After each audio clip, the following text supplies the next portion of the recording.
Mangwanani akanaka tinokugamuchirai zvekare kune chimwe chirongwa pano paZim Facebook Secrets and Confessions.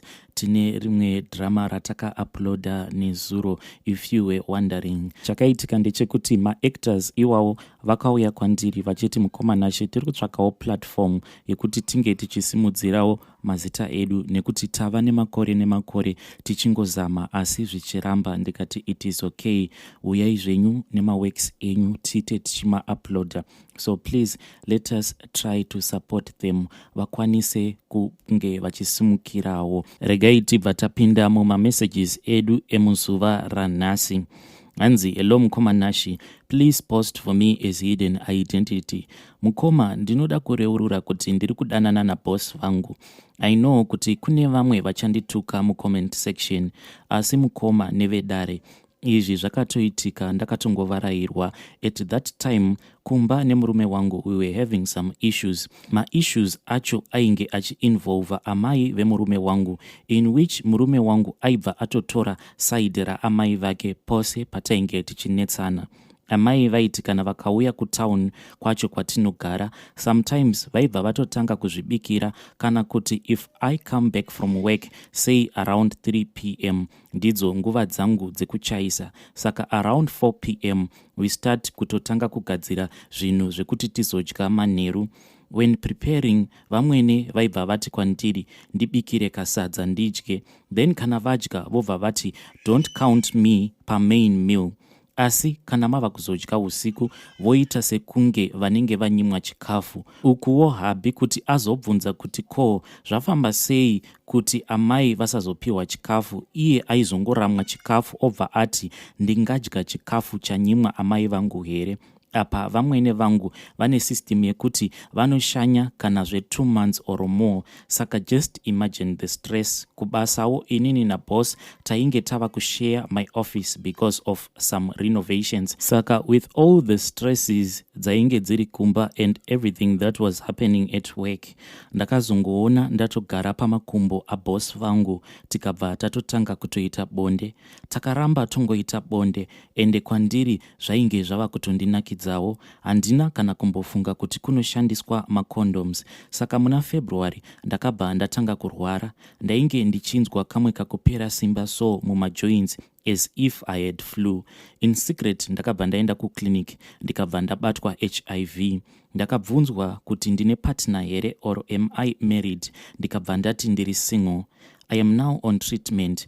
But murume wangu haasi kuzviziva zvose naboss vangu ndiri kutya kuti ndinge ndichivaudza. I am so confused kuti chirwere ichi ndakachitora kupi. Ndaikumbirawo advice vanhu vaMwari. Zvaizvezvi ndinoviga mapiritsi angu in my office, then kumba ndinongoisawo a few just for an emergency. I used to keep them motikari mangu, but habi anowanzokufarira kuigeza, saka I just have to leave the bulk of these pills kuoffice kwangu. Pane umwe mweya unombondibata. Mweya uyu kana ukandibata unobva wati kumbira friend doctor yako iise habi patreatment, but handizivi kuti ndomunyepera kutiyi ndiri mumoto. Please advise me. Kana vari boss vangu, I care less for him. I am now so concerned nemurume wangu because each and every time patinoita bonde tose I feel so guilty. Zvakaoma hazvo vedare, asi ndo message yandakatumidzirwa ichibva kuna vahanzvadzi vedu.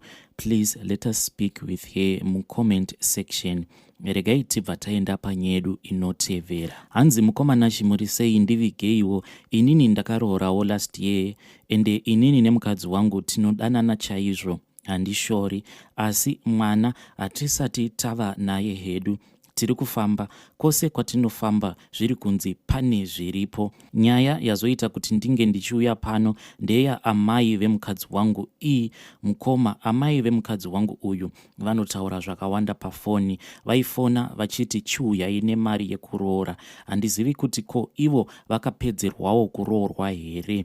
Nezuro vakafona, hanzi mwanangu usamanikidzira, if zvichinetsa zveimba siya. So ndoda kunzwawo kuti zviriko here kwenyu, uye mudzimai wangu uyu haazopedzisiri ateerera here amai vake tikasiyana inini nemudzimai wangu. Mudzimai wangu uyu ndinomuda uye since handisati kana ndambomuhurira nekuda kwekuti ndinonyanyisa kumuda. Vedare ndo nyaya yandakatumidzirwa namukoma vedu. Zvinoita here kuti munhu unge uchigara nemwana wevanhu usina kana chaunenge wakambomubvisira? Ngatitaurei navo mucomment section. Regai tibva taenda panyaya yedu inotevera. Hanzi, hello mukomanashi, ndinokumbirawo kuti mundikandirevo nyaya yangu, asi ndivigei. Nyaya yangu yakadai: ndakamboroorwa zvikabva zvanetsa, ndikabva ndazodzokera kumba kwedu apa ndainge ndava nemimba. Ipapo ndainge ndava nemakore 18. Murume wangu haana kana kumbobvira atenga preparation yemwana. Zvadaro future yemwana ndakazotoita zvekuzototengerwa nasisi vangu vainge vari kuSouth Africa. Ndakabva ndazobatsirwa mwana wangu musikana. Sisi vangu vaya vakabva vazotanga kungonetsana nemurume wavo, vakabva vazombouya kumba. Inini ndakabva ndazobatwa neruchiva kuna bamukuru. Ndakati ndabatwa neruchiva, ndikabva ndatanga kutaura zvekunyepa ndichiudza bamukuru ndichiti sisi vazodai. Apa ndainge ndichingoda kungopisira sisi vangu. Ndipo pandakazotanga kutaura majokes nabamukuru kusvikira vazondinyenga, ndikabva ndangovabvumirawo mudenga. Ivo bamukuru vakati vandinyenga kudaro, ndokubva vati kwandiri, imimi amainini chiuyai Joni. Ndokubva ndabvuma. Ndobva ndati kuvabereki vangu, ndawana basa kuSouth Africa. Pane vamwe vataingotiwo vatete vainge vachigarawo kuSouth Africa. Saka ndakabva ndati kuna vatete, itai kuti imimi mandiwanira basa ende mari muchazonditumira kana mahora. Zvadaro tete, since ndainge ndavatipa kuti kana vakabvunzwa nevabereki vangu vange vachitaura sekudaro, ndakabva ndazouyawo kuno kuJoni, ndikabva ndatanga kugara nabamukuru vaya. Kumba ndainge ndichitumirawo each and every month. Zvadaro sisi vangu kuti vachiti murume ndava kuda kudzoka, iye aibva atsika madays acho iwawo. Sisi vakazotangawo kufambawo kumaprofita, ndokubva vaudzwa kuti munun'una wako ndiye ane murume wako. Vakabva vandibvunza kuti komainini ichokwadi here? Inini ndakabva ndarambisisa. Vabereki vakabva vandibvunza ndikarambisisa, ndikati ndiri kugara ndega, ndiri kushanda. Apa inini ndine 24 years now, bamukuru ivo vane 48 years, patova ne2 years tichigara tose. Tiri kugarawo munzvimbo inonzi Pretoria. Dambudziko ravapo mukoma, mumba hamuchina rugare. Each and every day ndinogara ndichingorohwa, ndisina kana chandinenge ndamboita. Mukoma, muviri wangu uyu watongozara mavanga oga. Hembe dzangu murume uyu anotora achipisa. Mukoma, ndinokwanisa kana kutoradzikwa panze chaipo. Kana ndikaradzikwa panze kudaro dzimwe nguva, sadza ndinokwanisa kutonyimwa. Apa handishandi mukoma, ndatambura. Kufamba ndinongoudzwa kunzi sisi venyu vakatsamwa nezvamakaita. Mukoma, ndodinivo? Handichina plani. Ndikandireivo ndimbonzwavo vanhu kuti vanoti chii. Vanotuka, chimbomirai please. Vedare, iyo ndo nyaya yandakatumidzirwa namainini. Hongu vakaitawo mistake, asi vauyawo kuti vange vachitipa confession yavo. Ngatitaurei navo mucomment section. Regai tibva taenda panyaya yedu inotevera. Hanzi, hello admin, can you please post for me kune Vedare? Maybe ndingakwanisa kuwanawo help cause I am really confused. So zvakaitika ndezvekuti kumashure uku ndakagara this guy for almost 2 years, but kugarisana kwacho ainge ari ma2 kuti nhasi ndabva, some days ndadzoka. This guy aiva munhu wekuti aihura zviya zvekutoti zvaitoshura. Apa ainge achihura nemunhu mukuru. Kuti ndinge ndichimutsiura aisanzwa. Kuroora kwacho ainge asingadi. Apa futi ndini ndainge ndichishanda.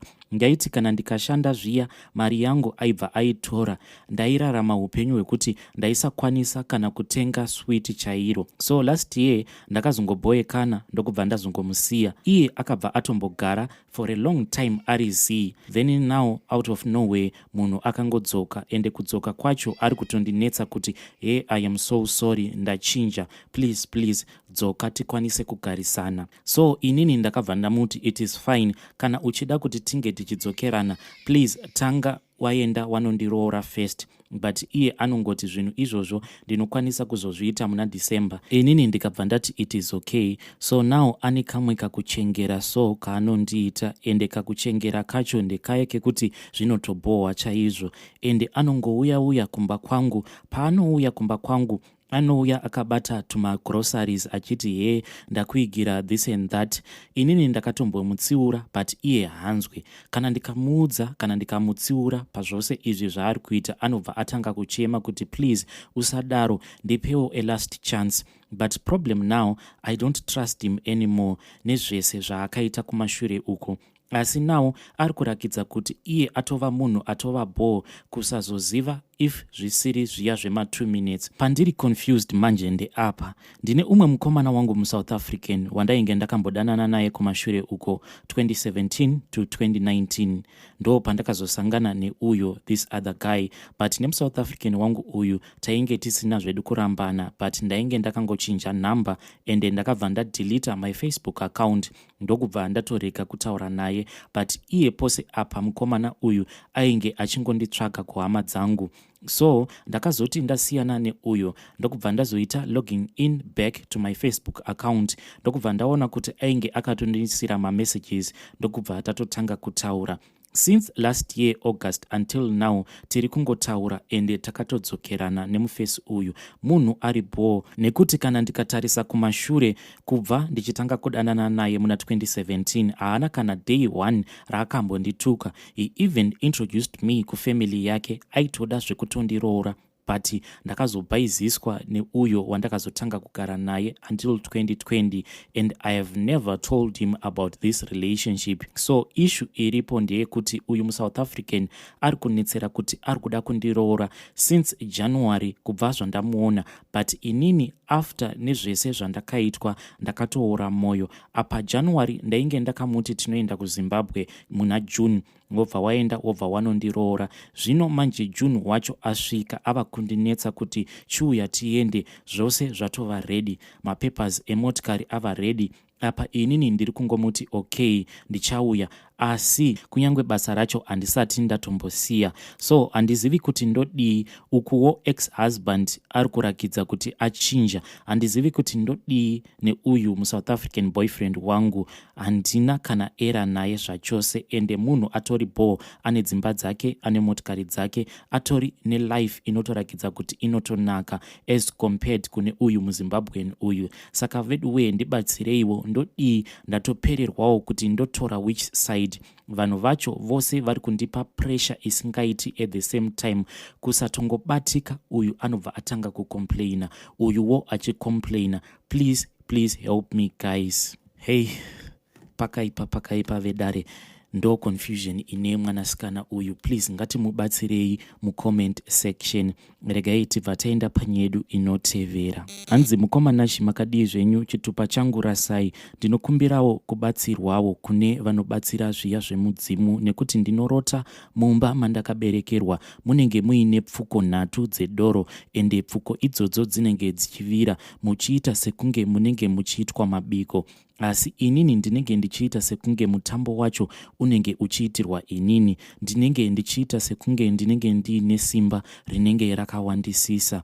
Mandinofamba kunobatsirwa ndinongonzi ndine mudzimu. Handina kana anombondibatsira, nekuti vakuru vangu vanoti ivo vava kuita zvekunamata iko zvino. Ndava kungorwara, ende ndinokumbirawo kana paina anyone anokwanisa kundibatsirawo kuti ndingaitawo sei mukoma, ndisvitsireiwo mudare ndikwanise kubatsirikana. Vedare ndo message yandakatumidzirwa ichibva kuna vahanzvadzi vedu, ndikabva ndaforwardira kuna Samaita, ndokubva vazonditumidzira dzidziso. Regai tinzwe vachitipa dzidziso. Makadii vedare, ndinokumbira regerero, mundiregerere nekusabatika kwandaita. Izuva ranga risina kunaka, zuva ranga riri busy. Rega ndiuye kwamuri chiti makadiiko kwese kwamativi nyika kwamuri. Ndinovimba kuti vazhinji zviri kuvaitirawo zvakanaka. Komborerwai, itirwai zvakanaka. Tinokoshesa kupora kwevanhu, tinokoshesa kupona kwevanhu, tinokoshesa zvekare kusunungurwa kwevanhu. Zvatinokwanisa kubatsira tinobatsira.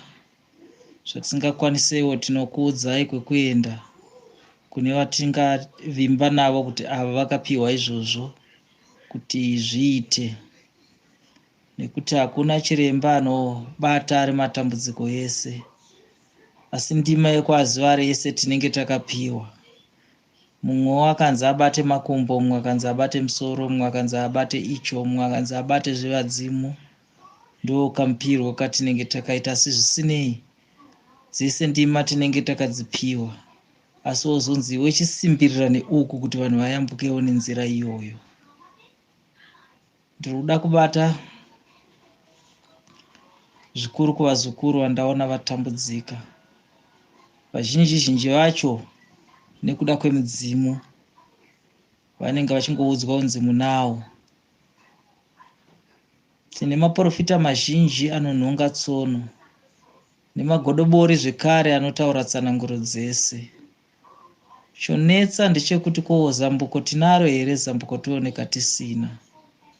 Vanonotiparamurira kuti iwe une shave rakati, iwe une mudzimu, iwe unozoti, iwe unozoti, iwe unozoti, unopfuma, unodii.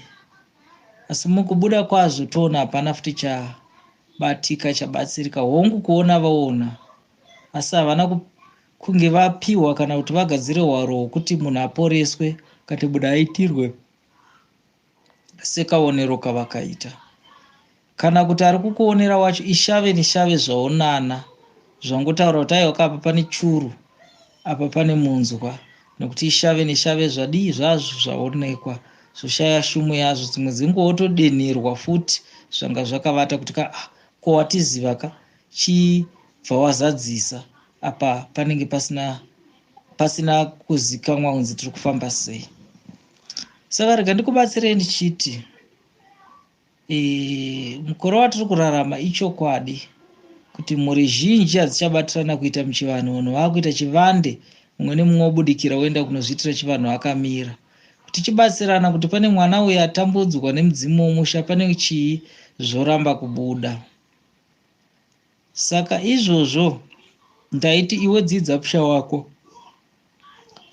Kana wadzidza musha wako ndokuti hakuna munhu akasvitsa mudzimu, hama dzemunhu dzisipo, ndokuti pane matara anoitwa ekutanga utsanangura kuti aiwa indini ningi, ndagara pamwana uyu, ndiri muyera chokuti zvakati baba vangu ndinhingi vabva kwakati. Saka iwe unenge wakasutswa panenge pachitaura mudzimu uyu, hapana anozokupupurira kuti mudzimu wechokwadi here kana kuti ngozi yapinda musha kana kuti chii. Saka izvozvozvo zvinoda kutanga vanyatsozvipira, nekuti ndosaka ichinzi homwe. Ihomwe ichachengeterwa zvose zvemusha. Saka zvipirei kuti magadzirira here kunopinda mudambudziko nekutakura dambudziko iroro.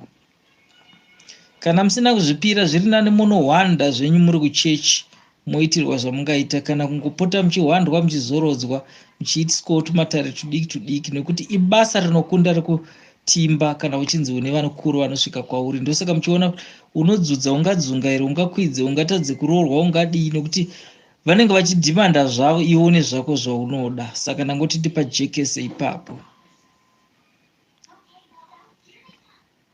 Ndoda kuchipatsanura, hakuna zvazvakaipira kuti uve nemudzimu ugadzirwa. Kana wagadzirwa uchaona kuti newe uchazorora. Pamwe pacho unogona kutogadzirwa uregedze zvako kushanda, ungotandara uinawo, asi uchichengeta zvawakanzi uite. Kana uri uye asingade kufuka machira uchiitira basa.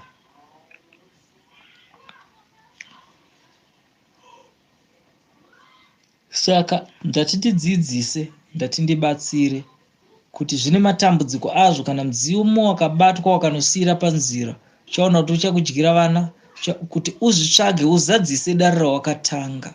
Saka pamwe uchaona kuti kugara dai ndandisina zviri nani pane kuti dai ndasvitsirwa.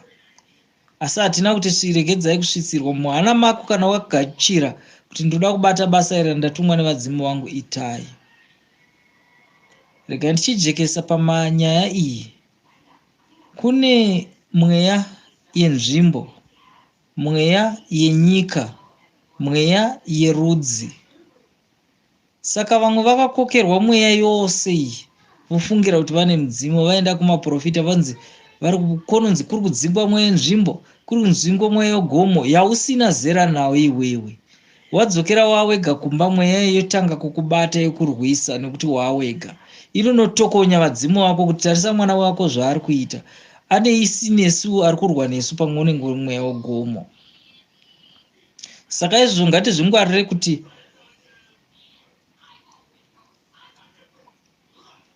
munzvimbo matiri kunobatsirwa, tiri kubatsirwa zviri chaizvo here kana kuti tiri kunopaikwa pekuti mangwana tinozotambudzwa.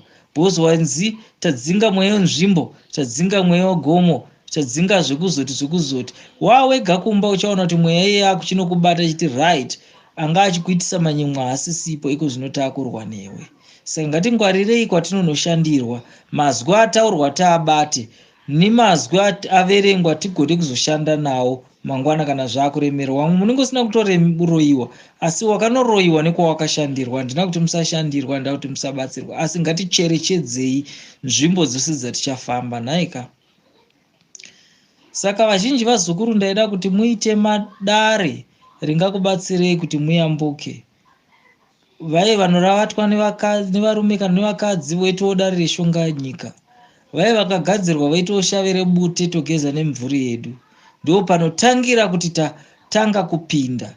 Naivavo vanoti vanosvitswa, tinovaitira matare, toona kuti mudzimu uri kuuya wakananga chii, uri kutsvaga chii. Mumwe unenge usiri tombori mudzimu uri kuda kuita basa, asi kuzotaura shungu dzaunawo panyika, shungu dzaunadzo kuhama dzake, odzokera zvake. Saka ngatidzidziswei nevanongotiti iwe une shavire kati, iwe une mudzimu wakati, iwe wazodii. Ngavatidzidzise, vapatsanure kuti zviri kubva, uri kudei panyama yangu, uri kudei paropa rangu, ndokuti tibude vazukuru. Asi vazhinji vacho vari kubudirwa neizvozvo, garai muine bute muchikumbira kuvadzinza renyu kuti ndijekeserei kuti zviri kubva nekupi zvichienda nekupi. Chindivhurirai nzira kuti vari kuramba kukugamuchirai vakugamuchirei. Ndaona zvichiita zvakanaka. Komborerwai vazukuru, itirwai zvakanaka, musavhundutsirwe, asi Mwari vanokudai, vadzimu venyu vanokudai.